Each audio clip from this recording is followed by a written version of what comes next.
আজ রাতে ব্রাজিল বনাম তিউনিসিয়া মাঠে নামবে। দেখুন সময়সূচি একাদশ এবং যেভাবে লাইভ দেখবেন। রক্ষণভাগের গুরুত্বপূর্ণ এক খেলোয়াড়কে হারালো ব্রাজিল।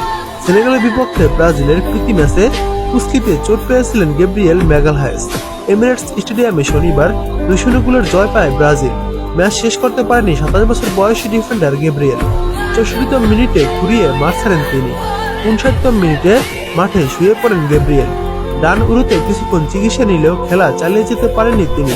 তার 5 মিনিট পর তাকে তুলে নেন ব্রাজিল কোচ আনচেলত্তি। এবার জানা গেল তিউনিসিয়ার ম্যাচে খেলতে পারবেন না তিনি। তার পরিবর্তে ব্রাজিল দলে ডাক পেয়েছে আলেক্সান্দ্রো রিবেইরো। ব্রাজিল আজ রাতে তিউনিসিয়ার বিপক্ষে খেলবে বছরের শেষ ম্যাচ, অর্থাৎ আগামী বছরের মার্চ ছাড়া আর কোনো ম্যাচ নেই।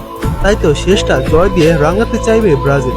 এর আগে 2022 সালে তিউনিসিয়ার বিপক্ষে ব্রাজিল একটি ম্যাচ খেলেছিল, যে দলে ছিল নেইমার। সেই ম্যাচটি ব্রাজিল 5 গোলের ব্যবধানে জিতেছিল। এবার নেইমার ছাড়া তিউনিসিয়ার বিপক্ষে মাঠে নামবে সেলেসাওরা। কার্লো আনচেলত্তি নিশ্চিত করেছেন, সেনেগালের বিপক্ষে যে অ্যাপ্রোচে ব্রাজিল খেলেছিল তিউনিসিয়ার বিরুদ্ধেও সেই একই কৌশল বজায় থাকবে। তবে একাদশে কিছু পরিবর্তন আনার সম্ভাবনা রয়েছে বলে ইঙ্গিত দিয়েছেন তিনি। গতকাল রাতে তিউনিসিয়ার বিপক্ষে ম্যাচ খেলতে ফ্রান্সের লিলে স্টেডিয়ামে পৌঁছে গেছে ব্রাজিল দল। তারা সেখানে ম্যাচ পূর্ববর্তী সময় অনুশীলন করেই মাঠে নামবে। এবার দেখুন ম্যাচটির সময়সূচি। নভেম্বরের 19 তারিখ বাংলাদেশ সময় রাত 1:30 মাঠে নামবে ব্রাজিল ও তিউনিসিয়া, অর্থাৎ আজ রাত 1:30 শুরু হবে ম্যাচটি। এবার দেখুন তিউনিসিয়ার বিপক্ষে ব্রাজিলের একাদশটি যেমন হতে পারে। ব্রাজিল 4-2-3-1 ফরমেশনে খেলবে। এখানে গোলকিপার হিসেবে থাকবেন এডারসন এবং ডিফেন্ডার হিসেবে থাকবেন তারা হলো ওয়েসলি, মার্কোইনহোস, এদের মিলিতাও ও আলেক্সান্দ্রো।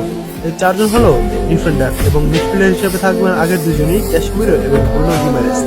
আর ফরওয়ার্ড লাইনে থাকবেন 3 জন, তারা হলো ভিনিসিয়াস জুনিয়র, রদ্রিগো, এস্তাভাও উইলিয়ান এবং নাম্বার 9 পজিশন স্ট্রাইকার পজিশনে থাকবেন জোয়াও পেদ্রো।